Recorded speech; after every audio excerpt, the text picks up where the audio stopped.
As always, we will begin with 3 deep breaths. Take a deep breath in through the nose,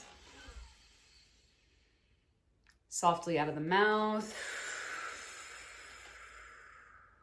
in again through the nose, softly out of the mouth. Last time, deep breath in through the nose, and let it out with a nice sigh.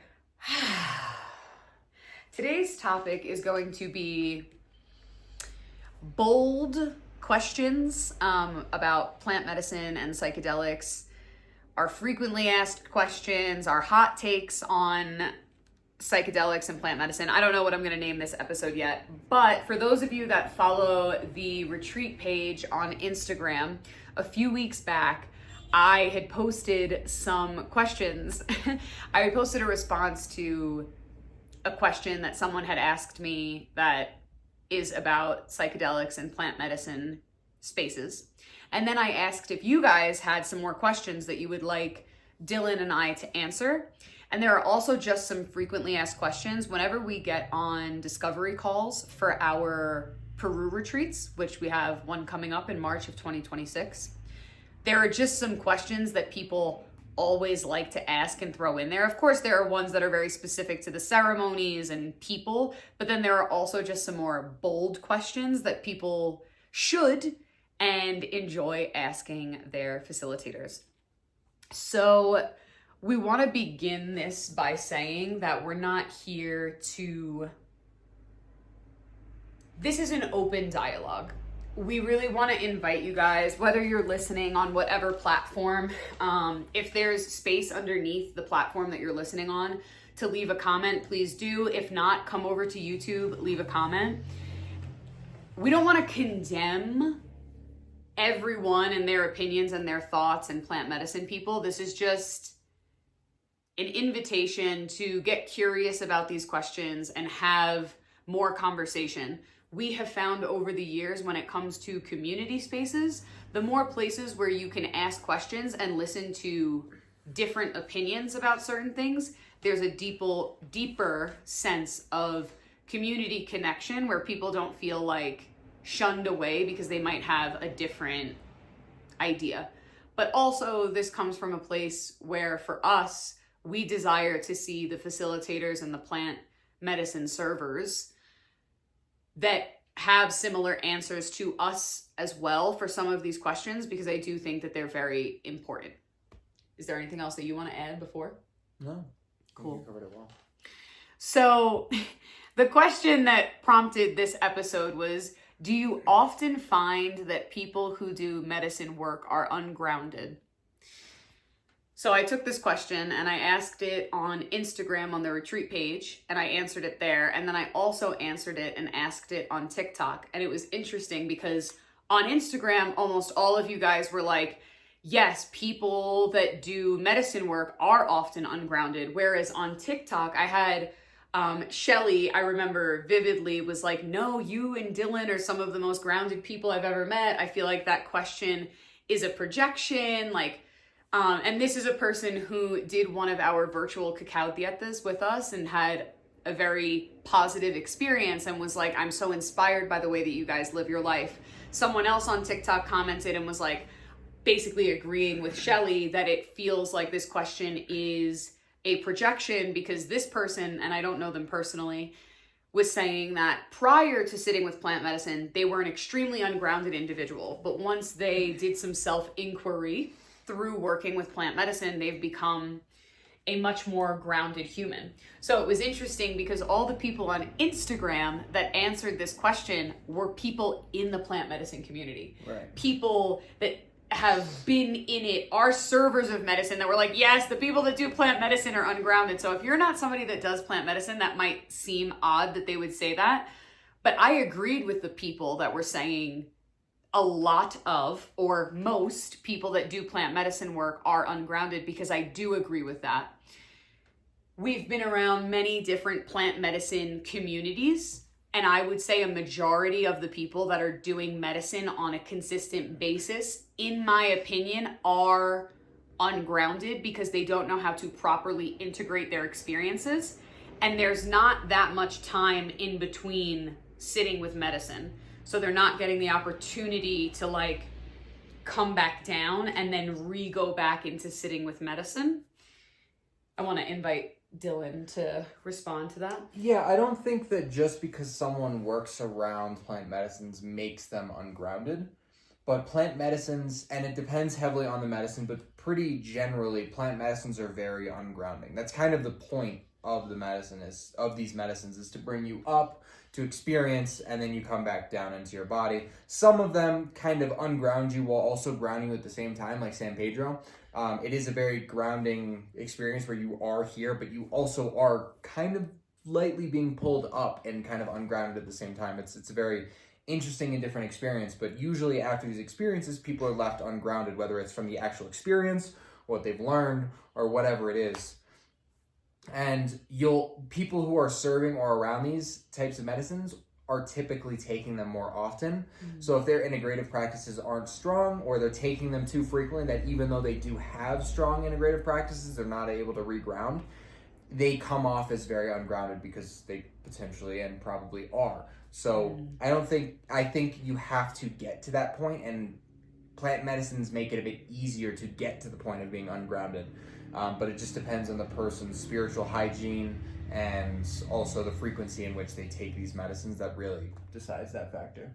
I think that explains it perfectly. Yeah. But I really want to invite you guys to share with us your thought and opinion on that question. I also think it does vary, and I know I can only speak for myself, right? So I have also been in situations where I was working with plant medicine on a very consistent and regular basis, and my thought processes were definitely more ungrounded. So this is also, some of this response for me is also coming from living that and knowing that. Not just saying I'm a person that, oh yeah, once in my life I sat with ayahuasca. Like, no, I'm talking like I worked at a place that we were working ceremonies every single weekend and being told we needed to drink, encouraged to drink many cups, then also having ceremonies during the week as a team building exercise or whatever it is, you know? And so I just know how quickly and how easily you can become ungrounded when, especially specifically with ayahuasca, like there's the ayahuasca glow. You have a glow and a way of life and a way of thinking post that medicine. So that being the first question, I now want to move into what does groundedness actually mean in this context? Yeah, no, I think that's a good question. I think we all kind of have an understanding of our sense of self. And I think plant medicines, if not integrated properly or are taken too frequently, as I said before, can start to add to that sense of self. And that's not really necessarily the issue, but that can kind of compound and create this ungroundedness, basically where I don't exactly know how to explain it. Like your thoughts aren't your own almost. Maybe you're a little bit more susceptible to other people's thoughts. Maybe your thoughts become a little bit more grandiose to where it seems as though what you're saying is like the most important thing that anyone has ever said, which does happen a lot around spiritual communities. And it's not necessarily that your heart is in the wrong place. It's just that you're ungrounded. So ungroundedness, I guess, groundedness is like a reality check. Yes. I guess. So when you're ungrounded, you're not having reality checks as frequently as you might as well. So you might float further away from what you would consider your sense of self. You might do things you normally wouldn't. I feel like I also think that in terms of groundedness, there's an understanding that not only are you still human, but you don't know everything. Sitting with certain psychedelics and plant medicine, you can feel that oneness, that connectedness to everything in the world, which makes you sometimes feel like you are all-knowing because you tap into that, I'm a part of everything, everyone's connected to everyone, which is a beautiful feeling, but sometimes that brings you out of day-to-day life and will make you make decisions about your everyday life that maybe are not sustainable because you're in that ungroundedness. Your head is really in the clouds, right? There's a lack of embodiment. And I think that's a really important piece when we see people that do too much medicine. Although they'll say, I really feel my body, you know, like sometimes you'll hear in those communities, like, I feel the codes within my body. The codes are so activated. They love the word codes. They love that word.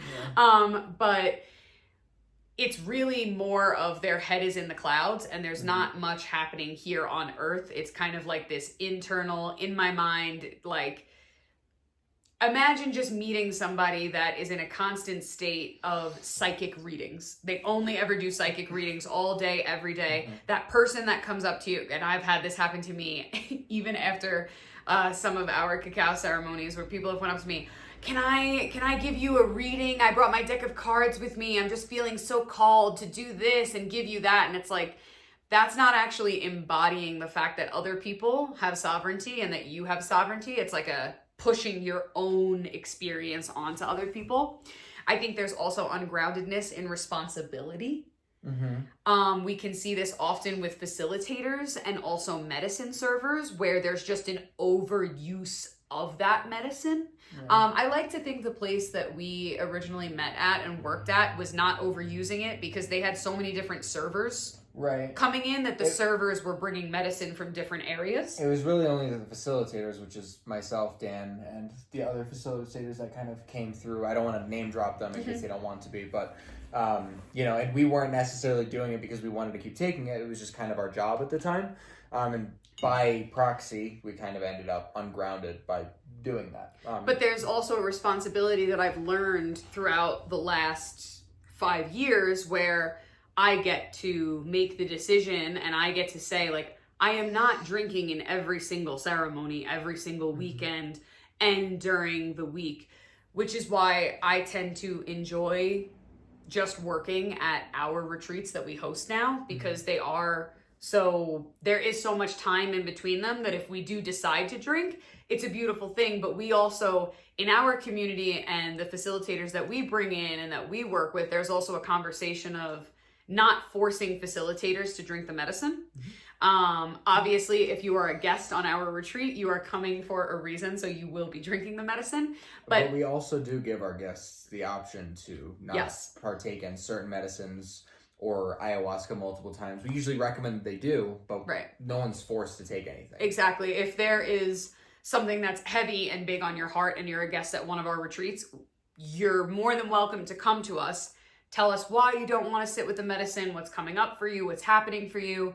If it is with ayahuasca, we don't serve ayahuasca. We have one of our teachers come from the jungle and she comes over with her medicine and serves.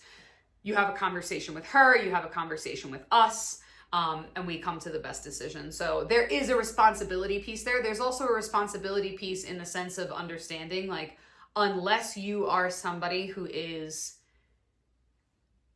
an indigenous person where this medicine grows, specifically I'm really hitting on the ayahuasca right now, like, you have a responsibility of making sure that the people that are facilitating and serving these medicines that you're around are doing it in right relationship so that money can go back to the land where these medicines come, to the people that have been passing down these traditions. And then I'll bring that to the other medicines like San Pedro Huachuma, psilocybin, you know, all of these other medicines, making sure that you have a connection to other teachers and elders and where these medicines grow, and you really understand the stories behind them and the history behind them, I think is also a grounded way to work with these medicines. And then the humility, again, that piece of just like, you don't know everything. You know, you can, it's interesting when you meet those people that are like, well, I've sat 500 plus times, and you know, they always try to like slam poetry TED talk, give you advice or tell you something. You know, it's like remembering that we're also always learning. Even if you sit with elders are also like, I'm still human. It doesn't matter that I'm in my 60s, my 70s, my 80s. I'm still learning and I'm still, you know, collecting all of that. Yeah. I also think that's a mark of, like, I don't know if it's wisdom or age or what, but it seems like elders typically give you kind of like this cryptic message that you can kind of figure out on your own what it means to you, and then like younger practitioners are usually like, this is what you should do. Right. You know what I mean? Yes. That's not across the board. There are younger people who do it one way and older people who do it the opposite of what I just said. But it just seems, I don't know if you've noticed that as well, but 100%. Yeah. And then I also, this piece fits inside of this question that was presented to us of like how medicine can expand us, but also if not integrated properly, can almost collapse you, if that makes sense. Yeah. I think medicine can really show people things about themselves that they're having difficulty seeing. As humans, we kind of have this sense of self, this sense of ego that we try to protect on a day-to-day basis, and there's nothing wrong with that. It's evolutionarily built into us to keep our minds sane. But sometimes we do need to challenge the ego a little bit, and it's not always easy without the help of psychedelics. It's possible, but not easy. So the psychedelics make it a lot easier to do so in a way that doesn't necessarily snap your mind. But you still, the work is still just as hard, so you have to integrate after. So the snap doesn't come at the realization, it comes later in the lack of integration. So instead of having like a mental break where it's like, wow, this is just not working for me anymore, I need to change something or my life is going to go down the toilet, like something's going to go wrong. That's more of like a extreme version of a daily expansive like ego contact that we might have. However, with plant medicines, the collapse is kind of slower and over time. So you'll take it, you'll go home, and you'll know. I'm just going to use, for example, you feel better when you clean your room, and during your plant medicine ceremony, it told you that, and you still go into your room every day, never clean it, and look at it dirty. Over time, that's going to stack up and stack up and stack up on your mental load until eventually the straw that breaks the camel backs will cause everything to collapse in on itself, and you'll be far less functional than you were before taking psychedelics. Yes. The way we do our Peru retreats is there's an entire month of pre-integration. So for an entire month before the retreat, you're already pre-integrating with us. One of the most, I love this compliment, is that our dietas are some of the strictest that people have ever been on. And it is that way for a reason, because we're bringing people from the West, and we'll talk about that a little bit more with some of these other questions. And then we do an entire month of post-integration. Now, 1 month of integration is not enough in the grand scheme of things, right? But we do it that way, so it's a 2-month container so that you're held, and hopefully we showcase to you how important the integrative process is because we've curated it this way. And Dylan also, every single month on Patreon, it's $10 a month. It's a group integration once a month, and we have people that have literally been coming to these Zoom meetings with Dylan hosting for the last almost 5 years now. Yeah. So, and I want to say a year plus is actually recorded and up on the page, so you can actually go back and re-listen. Over. Yeah, over. I don't know exactly yeah. the amount, but it's a decent amount of them.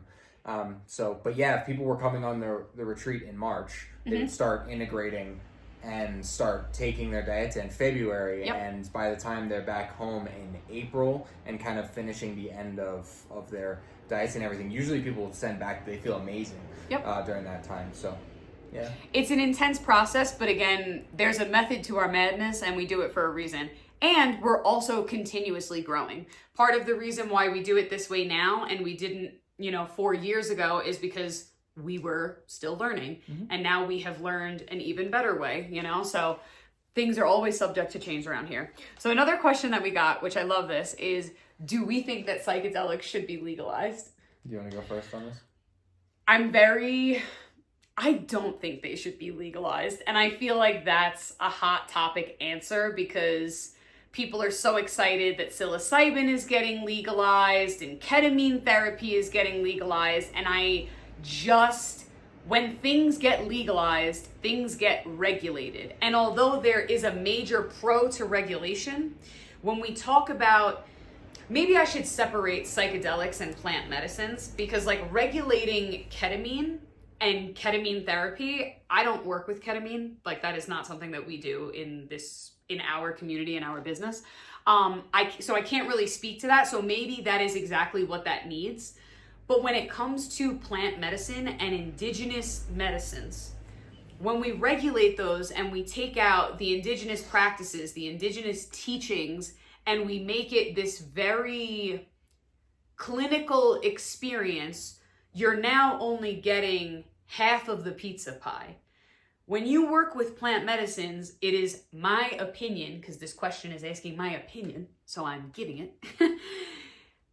My opinion is that you need all the parts of the puzzle, which is why, and I know that's a question that we're going to answer later, but like, we love being able to bridge that world sort of the clinical with the indigenous by bringing our teachers in and working with these medicines and working with these lineages, you know? That is my answer. Yeah. Me personally, I think it should be legalized. I think it should be legalized and unregulated, depending on the danger in which the substance or psychedelic poses to the person that's taking it. Like, there are psychedelics that are dangerous if someone was to take it alone. Like, ayahuasca is semi-dangerous to take alone. There are psychedelics that are genuinely dangerous to take alone. And I think that if it's posing a threat to the person, that maybe it shouldn't be legalized. Not really the topic of conversation, though. As far as, I think people should be able to choose to take things as they wish when they want to in the psychedelic kind of realm. I think there should be education, and I understand that the government will probably want to tax these things, and that's more or less where the regulations are going to come from. But currently, right now, it's not only regulated, it's illegal. So it's like having it in your car is, you go to jail for that, depending on the substance and all, on the psychedelic and a bunch of things. But you know, so I think that there's no reason why they shouldn't be legalized as long as they don't pose a threat to the human that is ingesting them or others, you know? Yeah, that's a really good piece of the puzzle too. And I think for me, I still stand by saying I don't think they should be legalized, because I just think it's my own opinion as somebody who has struggled with addiction. Humans, I don't love you guys, love human beings, right? But people are also gluttonous. They are gluttonous, but I don't think it's on the government to tell us what we can and can't do. I think it should be more so on ourselves to decide that. To an extent, of course. I'm not saying everything should be legal, but I think we should be able to choose to do the things that we want to do and not go to jail for them. Right. You know? I think this is one of those things. I've been talking about this a lot with my one-on-one clients, which is like, life is not black and white and life is a gray area. And this is one of those questions that for me is a very deep gray area, because I think that, I mean, technically though, if you do it the right way, like there are tons of legal plant medicine and psychedelic churches in the United States, you know, who they are being regulated, but not fully being regulated. Right. You know, there's just a lot to this conversation that I appreciate the question, but I feel like it's just our opinions that we're giving right now. And there's so much more information that I feel is needed. It's true. But I also feel like with other substances that aren't psychedelics, the more out of hand they got, the more resources there were for people who were in that kind of in those situations. Okay. So potentially by legalizing certain psychedelics, I don't want anyone to ever go through psychosis and go to the point where their mind breaks. But if they do that to themselves and it's happening with enough frequency, there might be places that open up that are specifically devoted to helping people in some sort of psychedelic or spiritual psychosis, which is something we don't currently see.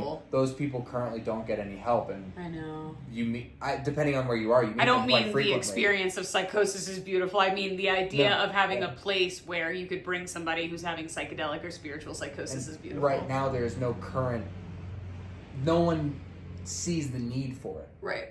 If you're around certain communities, but there are people that are walking around that have taken too much psychedelics that genuinely need help. And we've spoken to people recently that are trying to do something about it on a much smaller scale. Yes. But potentially by legalizing it, some of these people might get help faster. There might be more preventative measures to keep them from doing it, you know? We shall see. I'm interested to know what you guys think about that question. I thought this was a funny one. What percentage of stewards are full of shit and haven't truly done the work, question mark, 50% plus, question mark? The person who asked the question was asking if I think over 50% of those stewards are full of shit. So a steward, again, if you don't go in the plant medicine community, a steward is a guardian. A steward and a guardian are facilitators, right? So they're not always the medicine servers. So I guess a good example of that is when you come on our retreats for the ayahuasca ceremony, we have Maestra Sarah, who is the medicine server, but then the stewards, guardians, or facilitators in the room are myself, Dylan, and then anybody else that we bring in for the experience. 50% plus, I would like to think that it's 50-50. I would like to think that 50% of facilitators are full of shit and haven't truly done the work, and the other 50% have. I don't know fully. I feel like when you go to, we live in Pisac, Peru, which is like Sedona, Arizona, or San Diego, California on fucking crack. Like, if you've ever been there and you've seen the hippies and the spiritual people, like, we live in a place that what do they call it in town? It's the the shaman cave or something like that. On a daily basis, people say that Pisac is such a portal and that all these spiritual energy that comes out of it changes the rest of the world. Like, it can get pretty intense, and it's a pretty commonly accepted ideology here. Yeah. So, like, just to give you an idea of like where people's minds are at here. Not that it's not a portal, not that anywhere can't be a portal, but right. It's a bit intense the way that it's looked at. Right. And so I do feel like when you go to these types of places where we live right now, or like Tulum, Mexico, Bali, Indonesia, when you go to these places that are like spiritual hubs, you find more people that are full of shit than not full of shit, in my opinion. Because when you have conversations with people, okay, being fully open and honest, I feel like I've struggled to make deeper friendships here in Pisac, Peru, where I thought it was going to be easier for me because I thought more people were going to be like me. I'm originally from Staten Island, New York. In Staten Island, I, for a very long time, was like the only person wearing hemp pants with my fucking long armpit hair, no bra on at fucking Stop and Shop on Amboy Road. And then I thought, coming here, oh my God, I'm going to see so many people like me, and we're going to be able to relate so much. I'm going to be able to create so many deeper friendships. But to me, going back to that question of ungroundedness, if I have a conversation with you and all you want to talk about is how, like the cosmos and the codes and all of the frequencies with it, like, if you can't have a regular conversation with me, when I say, how are you doing? If at no point in your response do you give me like a regular answer, like, what have you been watching on TV? What are you reading lately? Who have you seen lately? And you just give me this like, I've been ripping the layers of all my ancestral trauma. It's like, listen, tell me about that in integration. Otherwise, I'm not really fully here for it all the time. So I find there are more people like that who then also weaponize those experiences in a way to make their negative actions seem okay. Did I explain that, or should I? Yeah. Yeah, you explained that well. What do you think? Do you think it's 50% plus? No, actually, I think it depends on what you mean by work. So if you mean people who have the proper training, who have the proper understanding, who like have gone, like literal knowledge work and like training and professional like learning and have the right professional skills, I'd say probably 90% plus are full of shit.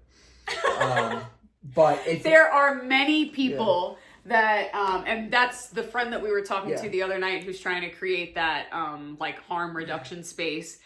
We were talking about the amount of people that sit with plant medicine and then they wake up on a Tuesday and they go, oh, well, the medicine told me I should serve the medicine. Meanwhile, like, they have no understanding of the psychology behind it, the science behind how the medicine works with your body. They have no indigenous teachings at all. Yeah, so if that's but how I think this person meant do the work is like the spiritual work. I would say 0%. Like, not saying 0%. I'm saying like 0% of them are full of shit, maybe? I don't know exactly. Basically, okay. like, I thought you were saying I've met, everyone. I don't think there's a certain cutoff of amount of spiritual work that someone has to do to be a good stewardess or steward. I've met people that have walked in, done no spiritual work, and have done way better than people who have been doing it for years and are having more difficult experiences right now. I don't think someone's ability to work through their spiritual trauma and life trauma has any impact on how good of a steward or stewardess they can actually be. That's why I'm saying 0%, if you understand where I'm going with that. But from what people want, and if I was to put my mind in other people's, I don't think anyone meets the actual standards of what people put the pedestal that people put their stewards on when they actually go to these places. These people are still human beings.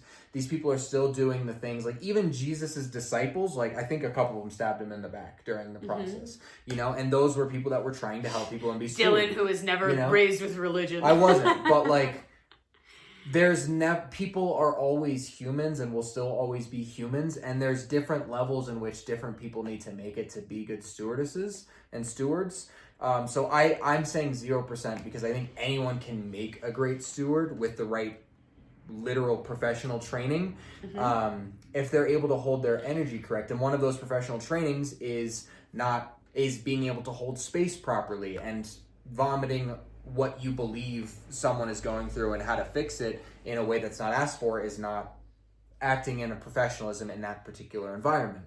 I think that's a professionalism skill, not a having done enough spiritual work to be a steward skill.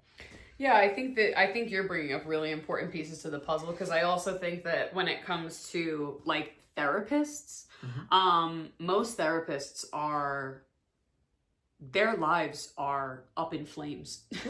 And yet they're seeing a ton of clients. Maybe not even most, but enough of them to be alarming. They're seeing enough clients on a regular basis and giving them advice and, supporting them through their process. So I think that's always something interesting to go off of.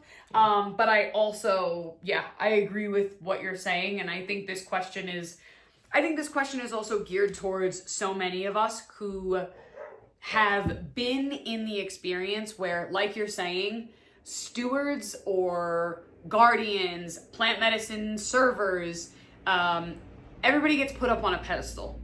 We even see this in like the yoga communities, right? Like if you have a really good yoga teacher or a guru and everybody puts them up on a pedestal, and then they happen to do something, and then everyone in the community is like, oh my God, like why did they do that? Why did they act that way? And we forget that they're also human beings.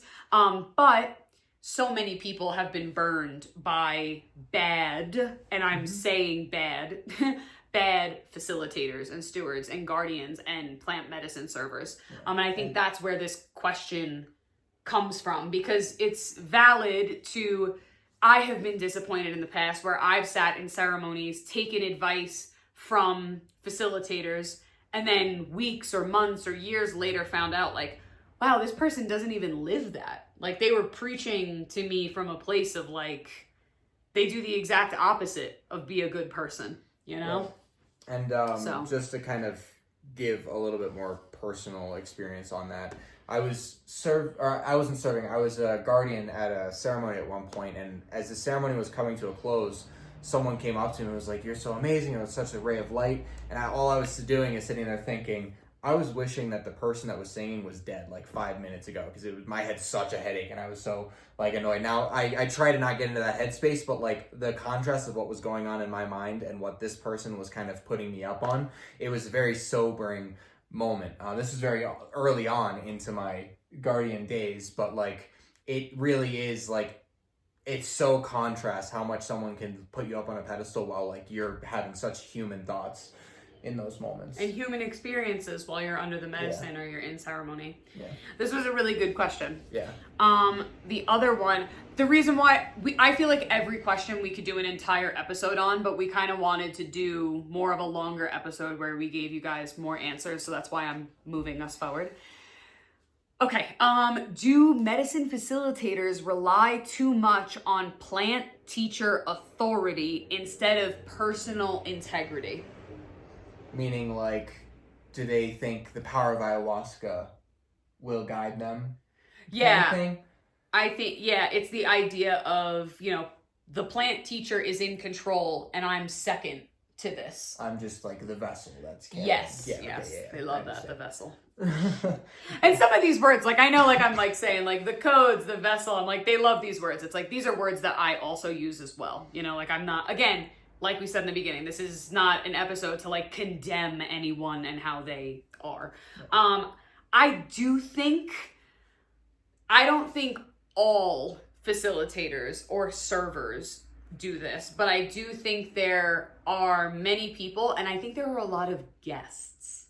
So if you're a person that's listening to this, but you've never facilitated in a ceremony, you don't serve medicine, but you're an avid sitter, right, is what we usually call people, a sitter in ceremony, I do think there are more people than not who tend to be like, well, and I know I have totally done that. I literally changed around my entire fucking life because of one weekend ceremony.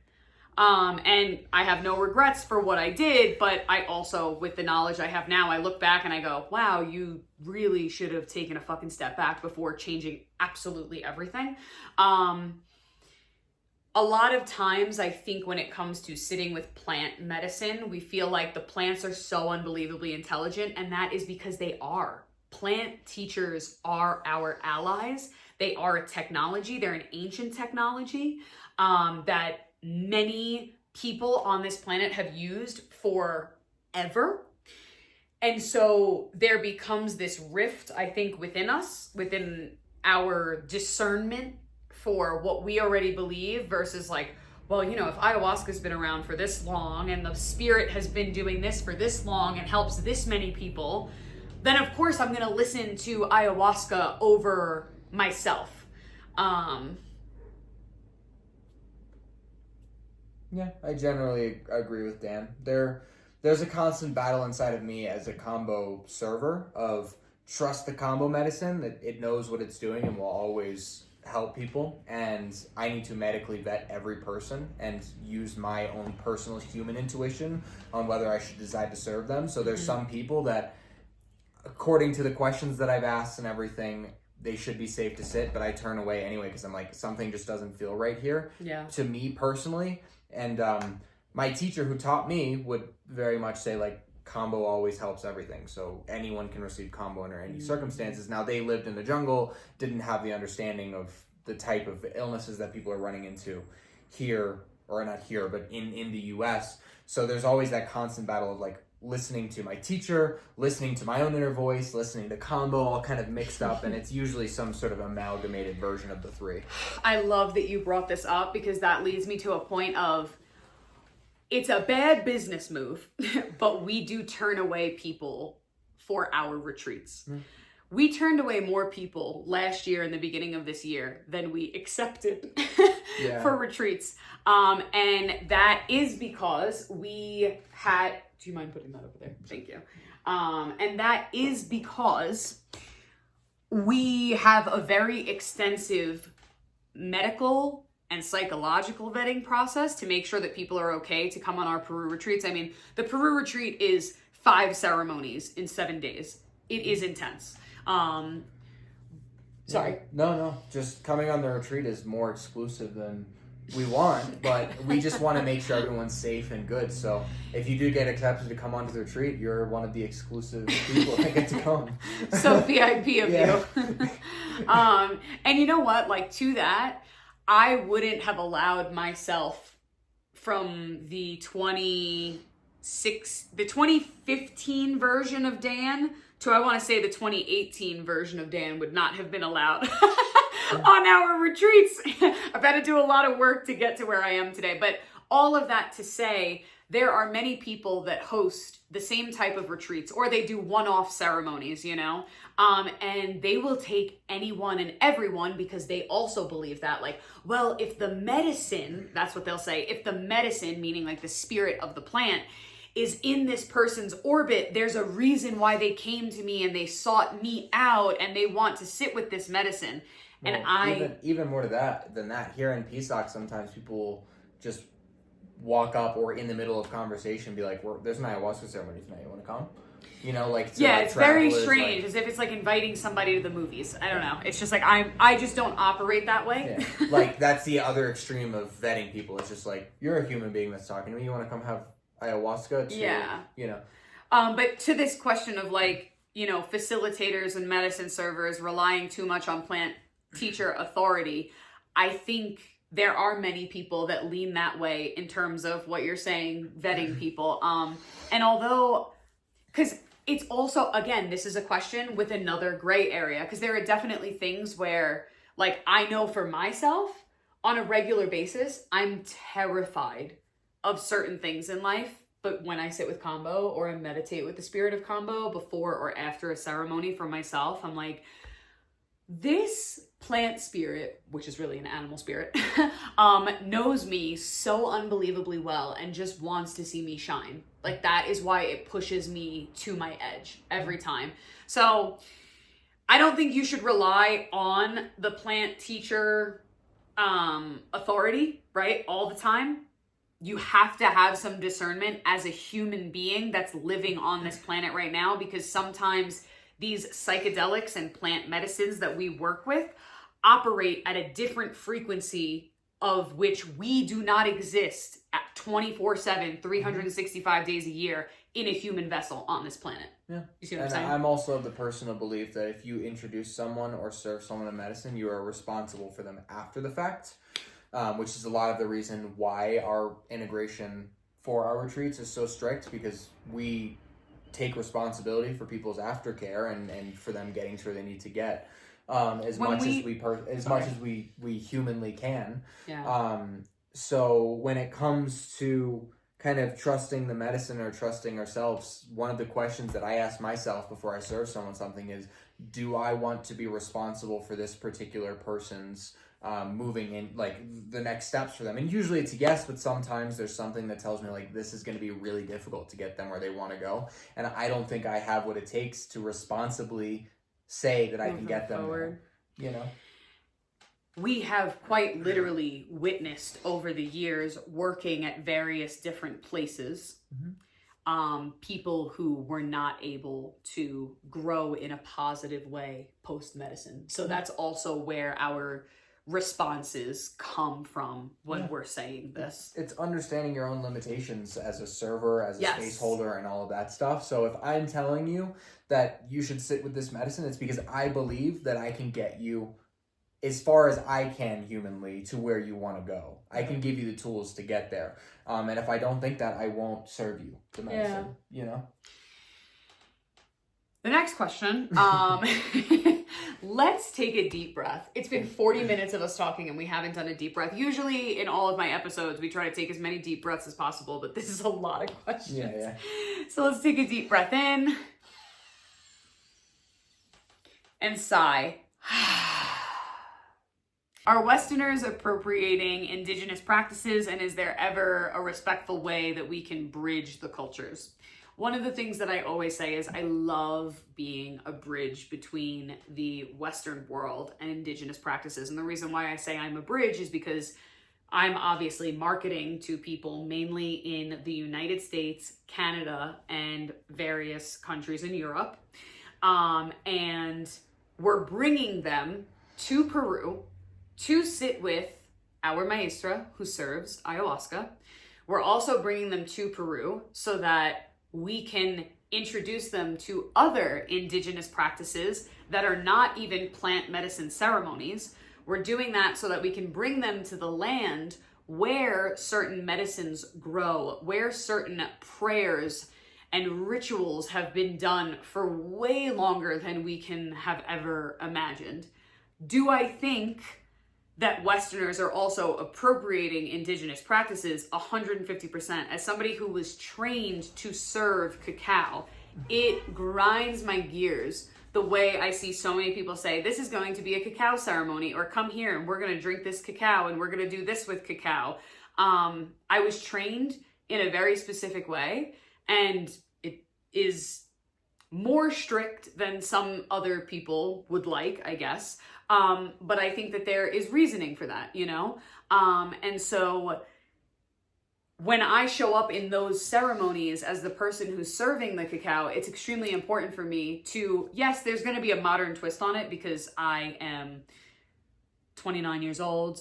The year is 2025. There's going to be a modern twist on it, but I do my best to always remember the teachings that my teacher gave me and what her family gave her and how her family worked with this medicine and the stories that her family passed on to her and then she was passing on to me. But there are many situations in which these are appropriated and it becomes, you know, the cacao ecstatic dance, the cacao breath work, the all these other things, right? And I also think that you've got the quote unquote, the white shaman. Now we are definitely two white people that also serve indigenous medicines and we do our best.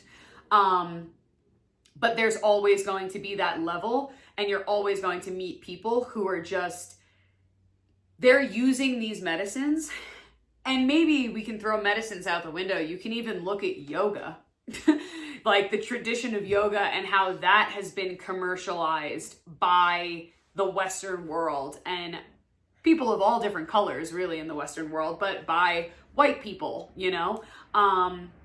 But I do think there's also a respectful way to honor the traditions of yoga and share the traditions of yoga. The idea is when you work with these indigenous practices, you need to understand them fully. Now, my opinion, I believe you should understand them fully. You should always be continuing your education. You should always be desiring to sit with more teachers, acquire more knowledge. And I'm not saying like, you know, because that's a whole different conversation, but like needing to do 8,000 trainings all the time. I just mean continuing to study within the parameters of the indigenous ways and indigenous teachings. Yeah. Short answer to this question, yes. Being like the appropriating. I agree with a lot of what Dan had said. From my own personal experience, and I like to have this conversation with different groups of people from different cultures because I feel like there are lots of different opinions on this particular thing and the range because the person who taught me was indigenous to the Amazon jungle to serve combo. The person who taught me to serve combo was indigenous to the Amazon jungle and wanted me to teach and wanted me to learn combo. But I've also had people say because I'm not of Peruvian descent, I shouldn't, or of South American descent, I shouldn't be serving combo. So it can be really difficult to know where exactly that appropriation line is, especially as someone who is obviously white presenting and completely white. We actually recently were telling someone who was visiting the Cusco region who was like, oh yeah, I refuse to go to the Amazon because the people in the Amazon don't want us there. And we were like, what are you talking about? Because like we have friends that live over in the jungle. We have teachers, indigenous people who are like, hey, we haven't seen you guys in a few months. Why don't you come on over here? Bring some friends, come hang out. And you know, you can look at that one way as like, obviously they would make money if we brought friends over there. And that is obviously very valid. But we were explaining to this person that the last time we were in the jungle, we were with a family and how they were, or. With a family? You mean the two? Yeah. The father, or not father, but the man and woman who lived out in the jungle. I don't think they had a kid. Well, or at least they're not still married. They're still a family. No, I guess that was true, yeah. So, I was thinking you meant like... Well, we were with a family. We were also with a family. That's why I was trying to differentiate. No, and how their whole thing is our young kids and the young people in the jungle, they're not really interested in combo. Basically, Dylan was having a very long, in-depth conversation about combo, and they were talking about specific placement of the dots, which is like a whole different conversation that Dylan could have another day with you guys. But Dylan was like so grateful to receive that knowledge and receive what they were talking about, you know, and he was thanking them and they were like, thank you for fucking being interested. Cause these kids, they don't want anything to do with this. They were like, these kids, they want to wear hats and chains and they want to be on TikTok, you know? So it's also like, we were trying to explain to this person, like, yes, there are definitely going to be some people in the jungle who are like, we don't want Westerners, we don't want people from the outside coming here and being in our territory, but there are also many people that are also in the jungle that are like, please come here. Yeah. and be a part of they're these actively traditions. watching their traditions and cultures dying because the next generation doesn't want to pick them up. And Right. maybe future generations would, but they're dying, so they're kind of like, we want to give this information to anyone who will listen to us because we don't want our traditions to die. Right. You know? So it really it very much varies depending on who you ask and where they're from and their background and what's going on in their life and a bunch of other stuff. So it's always an interesting conversation. 100%. And I feel like this other question is also from the same person and like follows up with this, which is it dangerous for the medicine spaces that they're basically becoming like these Instagrammable or these social media trends? 150%. People look at the Shipibo tapestries, which the Shipibo tradition is the tradition that we have at our retreats, is the tradition that we work with, is the teachers that we sit with. It's like, it's just cool to have the Shipibo tapestry in your house or the Shipibo altar cloth out on your altar. And instead of people understanding how the women in the jungle make these, why they make them the way they make them, what songs, what icaros are embedded in these Shipibo tapestries, they're missing it. But again, that also, in my opinion, you can look at it from the yoga perspective. The yogic tradition is not just a workout and a stretch that you go to, at 7:30 p.m. at night and you do a 2-minute fucking shavasana. Like, the yogic tradition is an entire way of life. It's how you eat, it's how you drink, it's how you behave, it's how you read, it's how you write, it's a whole technology in and of itself. So I do believe that it is dangerous to the medicine traditions, and I also know that it's positive, because a good example of that is the maestra that we work with. It is beneficial to her and her family and her little community that she lives with that we can utilize social media to get clients to come on our retreats, because she makes a fucking decent amount of money. You know what I mean? And so it is good. And she'll say that, like, put my picture out there. Do you want me to send? I mean, her phone quality is wildly terrible. Yeah. But she's like, do you want me to take photos of us doing this or a video of me doing that? And it's like, and could you put it out there? And maybe that can bring more people that want to sit with the medicine. So there's also that perspective that I also get to see while being close with her. Yeah. I agree with what you have said, and I personally believe it's dangerous, specifically speaking from the combo perspective. As combo becomes more popular, obviously people want to do more combo because it's a very strong medicine. It helps people with a lot of things. It's honestly a godsend for many people. But what that means is more people want to receive it and more people want to serve it. And the danger that this specifically has created, and I will scream this from the rooftops, is some people, there's two main issues. Combo has created a bit of a gold rush for people down in the jungle that need money, so they will collect combo, either not knowing, maybe they're not from one of these tribes and they just want to make some money, so they go and collect combo, or at least what they think is combo, or they will go and specifically just take what they know isn't combo just to get more stuff on sticks, or even put stuff that isn't even combo comes on a stick, which is why Dylan's saying put on a stick. Yeah.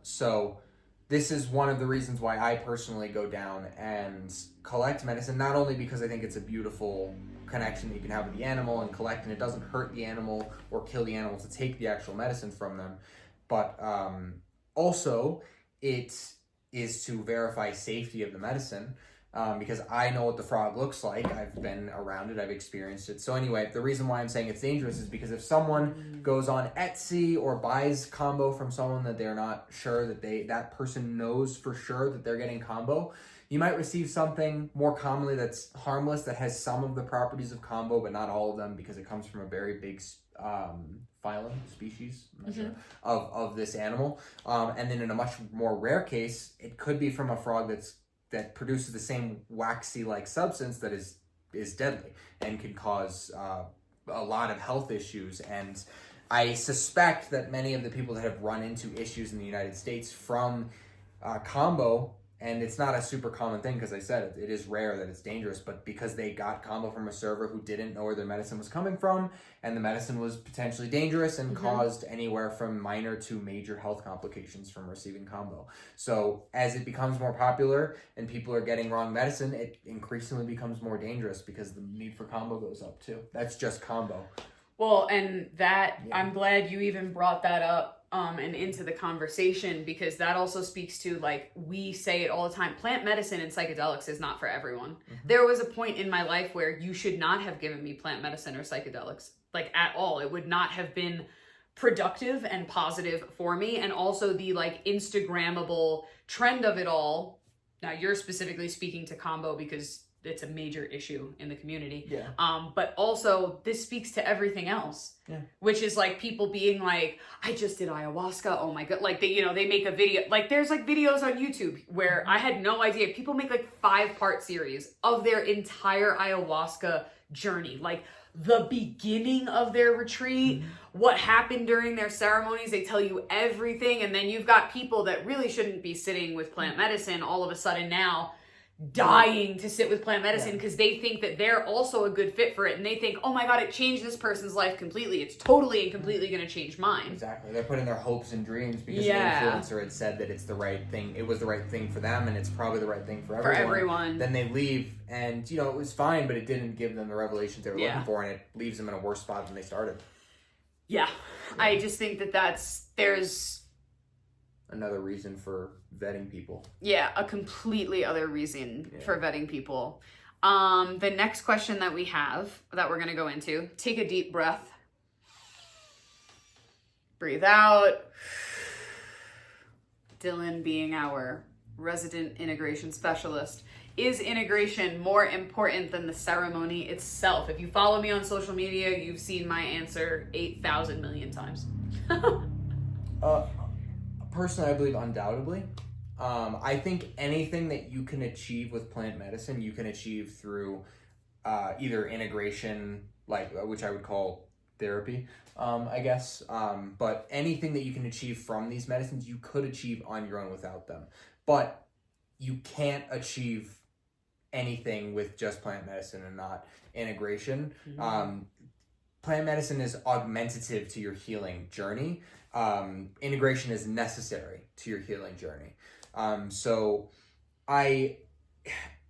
the ceremonies are beautiful. They're important. You get important like stuff, but if you don't have the correct integration, you might as well have not sat with plant medicine at all, because you would be better off. That's my personal opinion, and from what I've seen from other people. And that's the thing, is we've watched people. And we've had our own experience we've had our own experiences sitting with medicine, doing medicine, not having proper integration, and seeing the downslide of that, and the downslide and the downside. In ourselves and others. In ourselves. And then we've also witnessed it in having many clients over the years as well. How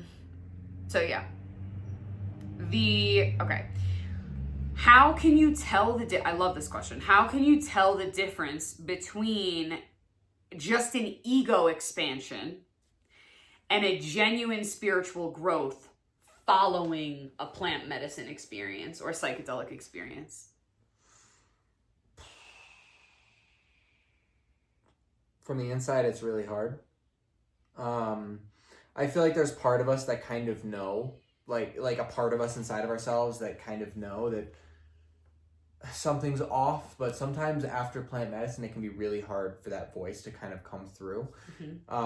So that's a lot of the time why I recommend people, not to make this a commercial for integration, but that's a lot of times why I recommend people get some sort of integration coach for some period of time with some amount of sessions, because usually it's that person to help ground you back in and guide you back in. They shouldn't be hands-on forming you, but they should be challenging your new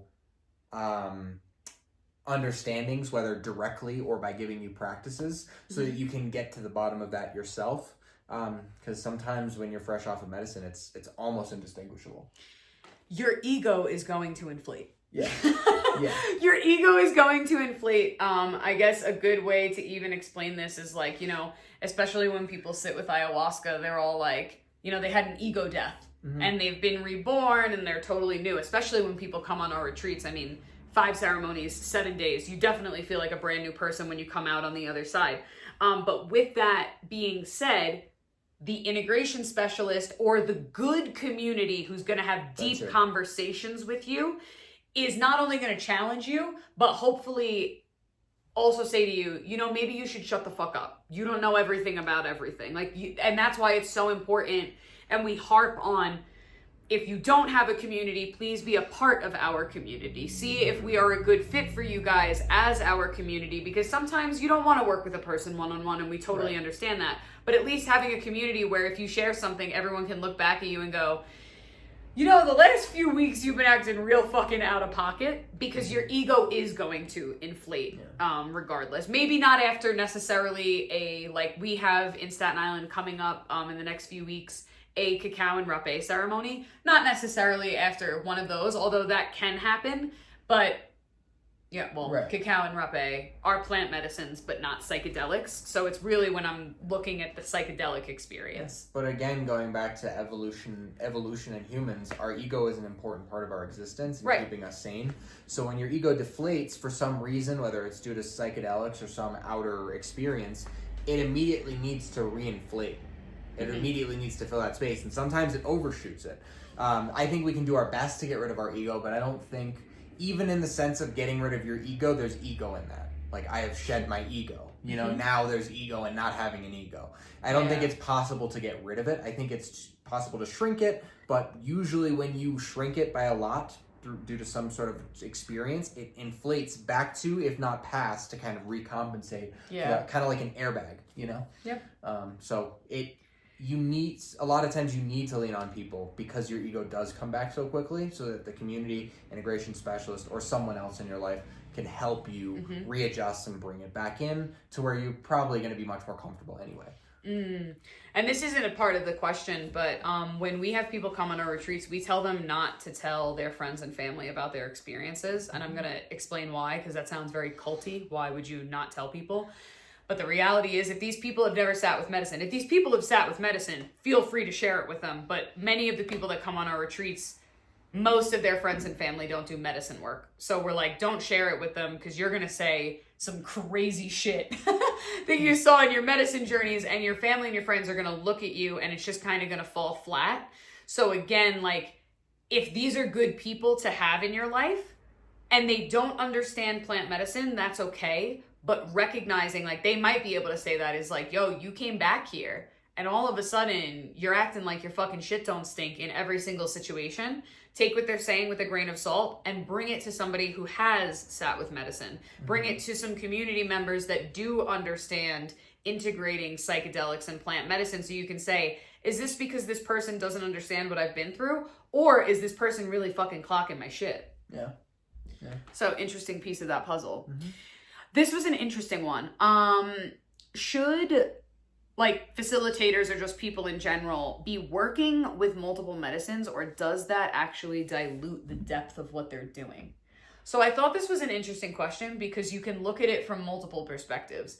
If you're looking at it from a server perspective, when I was trained to serve cacao, that was the only medicine I was working with at the time. Right? I was on a long form dieta with this plant to really understand it, so that one day I could serve it. Similar to your experiences with being trained as well. So I think if you're asking in that specific situation, I think yes. Obviously, our Peru retreats, it's 2 ayahuasca ceremonies, a Huachuma San Pedro ceremony, a cacao ceremony, and a combo ceremony. And all of those medicines go beautifully together, and we have it down to a science of the way that we have the week planned out so that they all flow effortlessly. And I think if they are paired together properly, they can have a really beautiful recipe for positivity, growth, expansion, like all of that stuff. But I also understand that sometimes there are people, like, they're just packing in so many medicines to everything. They're constantly having psilocybin in their cacao. They're constantly doing kombucha. They're taking Rapé before everything that they're doing, and constantly putting sananga in their eyes, and they're microdosing wachuma as they're just working a regular day. That, in my opinion, does dilute the depth of a medicine. And another good example, I guess, is when people come to my cacao ceremonies, they're like one-off ceremonies, right? I do put people on a very soft dieta for that day. And a lot of people have said to me, like, I've been to so many cacao ceremonies and I've never had someone give me a soft dieta for like 24 hours prior. And it's like, I do it on purpose so that you can really connect with that medicine. When we do our virtual cacao dietas, it's the same thing. We talk to everybody that wants to sign up and we let them know, like, this is going to be the only plant that you're working with. Obviously, when you're doing a dieta, that's kind of its own separate entity. But like, we do enforce that rule of like, you're doing a dieta, you're dieting this plant for a specific reason. You're only working with that plant. And if you're not only working with that plant, it's something that we've discussed prior to you going into your experience. So I hope that covers all my thoughts on it. Yeah, actually, it's funny. I didn't even consider the second direction. I considered it in form of like a person being trained and serving. I don't think that the amount of medicines that someone is trained in has any impact on the depth that they are able to serve it. But I do think the more medicines that someone claims to serve, the more unlikely they were trained in all of those medicines. So, like, there's things you got to look at. But if someone's, it's in their 20s, has been trained to serve ayahuasca, San Pedro combo, bufo, and like other things. It's pretty highly unlikely that person has received proper training, specifically because ayahuasca can take 5 to 10 years on its own. Yeah, anybody that's like, I studied ayahuasca for the last 3 months and now I serve it, like, those are just like not my fucking people at all. Because like when we've talked to our teachers, they're like, well, you would have to do at least a year-long dieta with a plant that we give you after we sit in an ayahuasca ceremony, and at the end of that year, you're not a server. You're getting your first Icaro, if you're lucky. And maybe our teachers are just very strict in their thought process and their traditions. There was something that I wanted to say as you were saying that. That not only is it also unlikely that someone was actually trained to serve all those medicines, but moreover, the person has not actually worked with that medicine deeply enough, my opinion, to be able to serve all of those medicines. Because if you are somebody, even not even in your 20s, like even like somebody that really claims that they have learned all of these things, that's a lot of medicines to be able to say that you know that medicine so well that you can serve that medicine. Yeah. But also, that's the reason why people go down to the shamans in the jungle, because the more knowledge that you have on all these medicines, and the better you're able to weave them together. I personally believe it increases the depth of each of those medicines. But that's, again, assuming that you've had proper training, which these shamans down in the jungle have. They're dieting on bogensan, and they're dieting on a bunch of plants, on ayahuasca, on tobacco. So they have an in-depth and a strong understanding of all of these medicines, and they're able to understand their energies and mix them properly so that you can get the outcome that you need. So I also think that speaks to like, what does proper training look like? Yeah. And I think that's a really difficult conversation, because in the indigenous ways and the indigenous teachings, there's no certificate that you're going to get to be like, here's my certificate to let you know that I can properly serve. But there is just like an unspoken rule. Like, I don't even know how to necessarily like share. Like, when you start getting recommended by other people to go get help from, that's when they know, okay, I've made it to, like, their shaman teacher has said, you're ready to go out on your own, and they're starting to get recommended by other people in the village. That's like their way. They don't have a certificate. Right. And so for a Westerner, I think it's not only important that if you are serving an indigenous medicine, you have a teacher, at least one teacher, who is also an indigenous person, where this medicine was part of their family lineage, or something that they were raised on.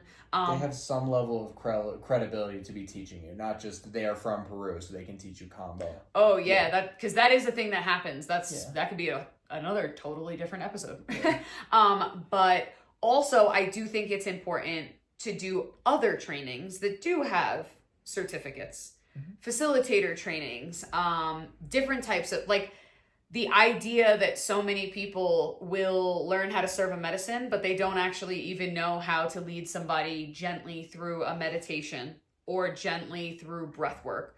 You don't have to do the most extensive meditation and breathwork training that there is out there, but those trainings also exist out there for you to understand what breath works properly when someone is experiencing this type of emotion or this type of bodily sensation. You know, we are lucky to be alive in the year 2025.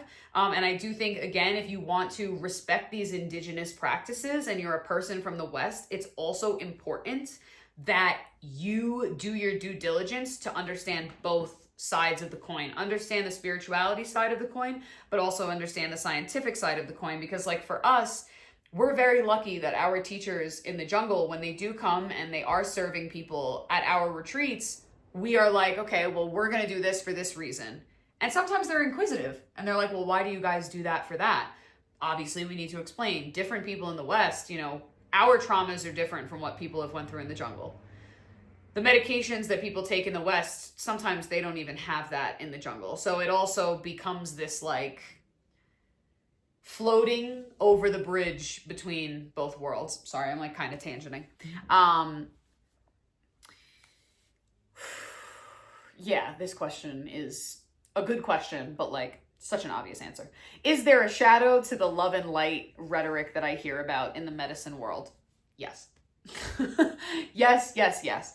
If you exist, and I think this question is coming from, like, a very, like, honest and open space, you know, because when you first get into plant medicine and you hear about the love and the light, how could you not be drawn to that? Especially if you've lived a life that has seemed so dark and so devastating and so grief-ridden, and you do plant medicine and you come out on the other side and you're like, oh my God, I feel light again. I feel the love of God or Krishna, Jah, oneness, great spirit again. You look at that and you go, how could there be a dark side to it? But that is where spiritual bypassing comes in. There are a lot of people in the spiritual communities that, instead of understanding that, yes, there is love and light, and that's beautiful, and we do want to be connected to the love and we want to be connected to the light, you also have to recognize that, like, not every situation is love and light, right? Like, letting people know, or what are some phrases that are like spiritual bypassing or love and lighty, which is like, honestly, the phrase, like, you know, everything happens for a reason. Sometimes that absolutely is the worst possible thing that you could fucking hear when you have gone through, like, the depths of despair and abuse. That is a very triggering phrase. And maybe not even triggering, but, like, it's a very uncomfortable phrase to hear when you're like, well, what I went through was so deep and dark and terrible, and you're telling me that it happened for a reason. Now, granted, again, this is a gray area conversation. You're also going to find people who have went through the deepest and darkest depths of despair who are also going to say, I'm glad that I went through all of that. Gives it, like, reason. Like, exactly. It was for nothing. You know? But you have to be very careful. I guess I'm going to give an extreme answer and, like, talk a little bit of shit for a moment. I went to an all-women's cacao ceremony. I'm very selective of who I sit with for cacao ceremonies because of my teacher and how she taught me and her trainings. But I decided to go to this all-women's cacao ceremony. I was very excited. And not only was it very spiritually bypassing and love and lighty, but someone in the space said, like, I'm sick and tired of being told that I need to find a man and have a family. Like, can't I just live my life? Like, can't my pets and my plants be my family? Like, why isn't that enough? And the fucking server was like, well, you know, the universe and God put you in this incredible female vessel for a reason. You are a woman. You're meant to find a man, to create a baby, and bring onto this planet. I had an abortion. This year it will be 5 years ago. So I, being the wildly sometimes outspoken person in the room, was like, well, as somebody who has had an abortion, I guess I went against God's decision for fucking me, even though I know it was the right decision for myself, the person who I was pregnant with, and the child that would have been brought into this world. And this medicine server was just like, no, like, you guys don't understand. Like, you've just been, like, it's a gift to be this, and, like, being the divine feminine here on earth, which is an issue that I have, that those are totally different episodes. Like, the divine feminine and the divine masculine live within you. Just because you are in a female body doesn't mean that you are only the divine feminine. Do not limit yourself in those ways. But it was all very love and lighty and very, like, spiritual bypass, like, but this is what you're meant to do. God has given this to you. Great Spirit has given this to you. Like, this is just the things you need to do because, like, that's the way it is. And that is how we serve from a flow place and a flow state. And I was just kind of like, I left before the ceremony started. All that to say, I know I kind of tangented again, but...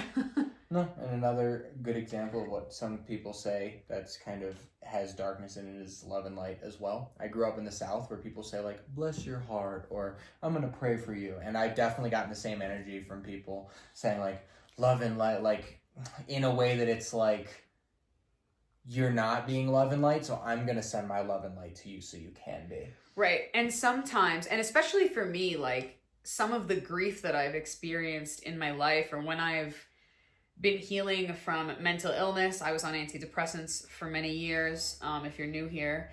The last thing that I want to hear is that I'm not being love and light enough. Because guess what? There are some pieces of life that are not love and light, and my grief and my rage and my anger and my sadness is also valid to bring into the space. So don't tell me that because I'm also a female and I want to be soft that I can't come into the space with my rage. Because then for me, that just lets me know your space is not a safe space for me. Yeah. Whew. We're getting in here. What responsibilities do we carry once we've sat with the medicine? Which is a really big question. Yeah, I mean, you've started on a journey of personal work, so your responsibility is to continue that. I mean, I think it's a big question, and that's a really, that answer, you could keep going, but that's the answer. Yes. You know? You have the responsibility of continuing to show up for yourself. You have the responsibility of continuing to show up for yourself, because when you show up for yourself, you're able to show up for all of the people in your life. At many of my breathwork gatherings, I've said this, so if you've ever been before, you've heard me say, you know, if it's getting hard for you to keep breathing and keep doing this, I want you to think of somebody else in your life that you love that's going to get a little piece of this. Every person in your life is going to be affected by you choosing to work or just sit with plant medicine.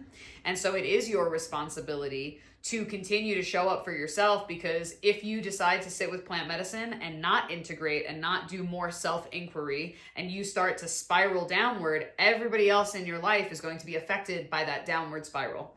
If you choose and decide to integrate properly, or do your best to integrate properly, right? Like, we're all trying here. And you choose to continue to spiral upward, and it is a positive experience. All of the people in your life get to experience those little pieces of positivity from you because you've taken that responsibility seriously. Sitting with plant medicine is a lifelong commitment, even if you only sit with ayahuasca one time. You will always be forever changed by the experience that you had. Not just chemically, because chemically you are changed by psychedelics. But moreover than that, your life will never be the same because you have invited this plant spirit into your psyche. And we've worked with people in the integration space who have literally only sat with a plant medicine once or twice in their entire life, and they still show up to integrate. Shout out to those fucking people. And they continue to show up because they'll say, you know, well, 10 years ago when I had that ceremony and I'm seeing this play out now. That is the lifelong commitment.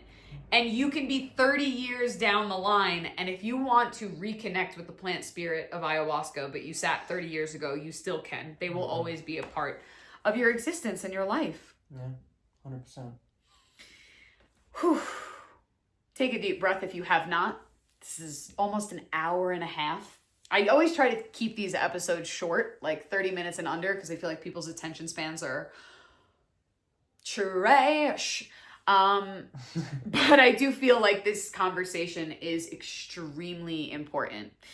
And I do have 2 more questions that I want to invite you guys to. But before I share those questions, we have a Peru retreat coming up in March of 2026 that's going to be in alignment with your pre-integration being in the womb of the winter. Most of you that listen to this podcast are from the Northern Hemisphere. So your pre-integration will be with the womb of the winter. You'll join us here in the Sacred Valley of Peru for 7 days. And then your post-integration will begin with the turn of the fucking spring equinox. And it will bring you into that. And also Dylan and I are both... Dylan is a Norse pagan, as well as I feel I am an eclectic pagan. And so we really love to teach from the seasonal shifts and the earth wisdom.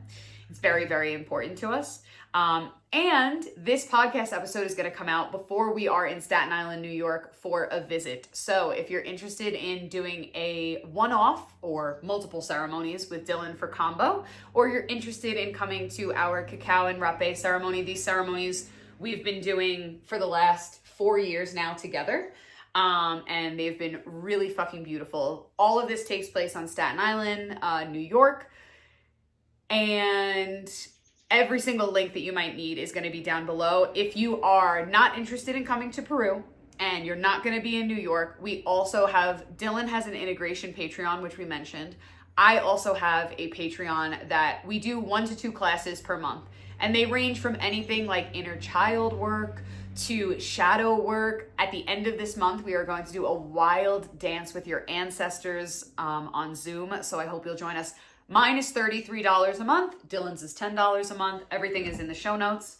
And now I want to leave you with these last 2 questions. All of these questions that we've asked are living questions and not necessarily absolutes. This is a very interesting area of spirituality that we work in. There is much gray area to understand.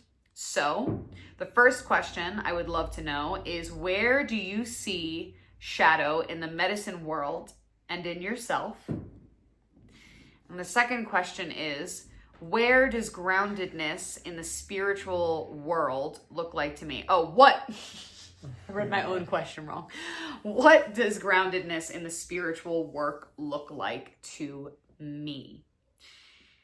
Please leave your comments below. Give us more questions. We love having these conversations, and just taking a moment, one hand on the belly, one hand on the heart, checking in with how your body feels after you've just listened to all of this. What does it feel like to hear these questions? Are you new to plant medicine? Is plant medicine something that you've been swimming in that pool for a very long time? Giving gratitude to all of the plant allies that each and every one of us gets to work with for the wisdom and the technology that they bring forth. Giving gratitude to our own ancestors and our lineages that have brought us to this point and who we are today. Giving gratitude to our teachers and the lineages that they've passed down to us. Giving gratitude for the lands that we live on and the ancestors that have walked the lands that we're on today. Take a deep breath in. Breathe out. Many blessings to you and to yours, and we will hopefully see you sometime soon.